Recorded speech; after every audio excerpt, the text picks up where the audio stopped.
Hello मित्रों, इस YouTube channel में आपका बहुत बहुत स्वागत है। भारतीय संविधान से संबंधित कुछ अनुच्छेद जो कि आपकी परीक्षा के लिए महत्वपूर्ण हो सकते हैं।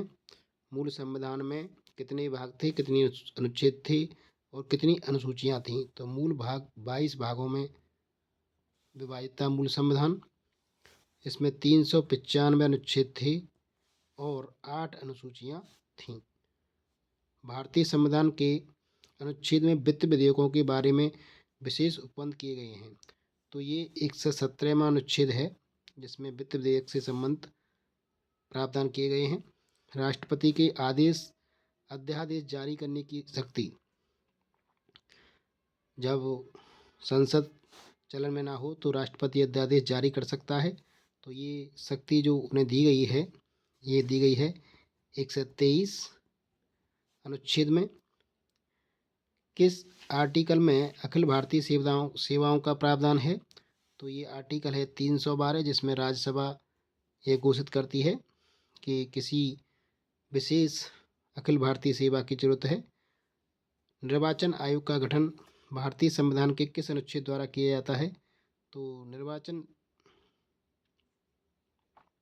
आयोग का गठन भारतीय संविधान की 124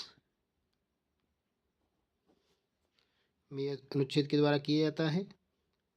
और सर्वोच्च न्यायालय का गठन भारतीय संविधान के किस अनुच्छेद में दिया है? तो सर्वोच्च न्यायालय का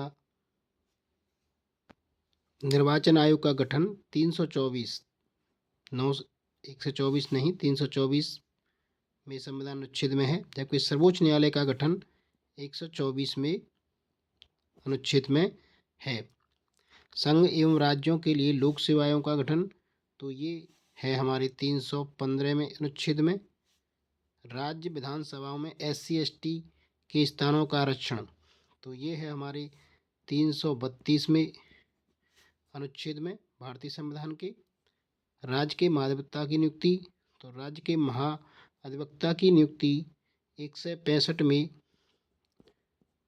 अनुच्छेद में दी गई है। हिंदी भाषा के विकास का प्रावधान सरकार करेगी, इसका प्रावधान है किस अनुच्छेद में है? ये है 351 में। तो एक बार दोबारा रिवाइज करेंगे। मूल संविधान में 22 भाग, 395 अनुच्छेद और 8 अनुसूचियाँ थीं। भारतीय संविधान के अनुच्छेद 117 में वित्त विधेयकों के बारे में विशेष उपबंध किया गया है। राष्ट्रपति के अध्यादेश जारी करने की शक्ति अनुच्छेद 123 में है। अखिल भारतीय सेवाओं का प्रावधान आर्टिकल 312 में किया गया है।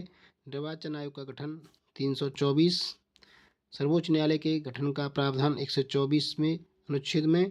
संघ एवं राज्यों के लिए लोक सेवा आयोग का प्रावधान 315 में अनुच्छेद में। राज्य विधानसभाओं में SC/ST के स्थानों का आरक्षण 332 और राज्य के महाधिवक्ता की नियुक्ति 165 तथा हिंदी भाषा के विकास का प्रावधान 351। आशा करता हूँ इस वीडियो से आपको कुछ जानकारी जरूर मिली होगी जो कि आपकी प्रारंभिक परीक्षा UPPCS में काम आएगी। कृपया वीडियो को लाइक जरूर करें, चैनल को सब्सक्राइब भी कर लें। वीडियो देखने के लिए बहुत बहुत धन्यवाद।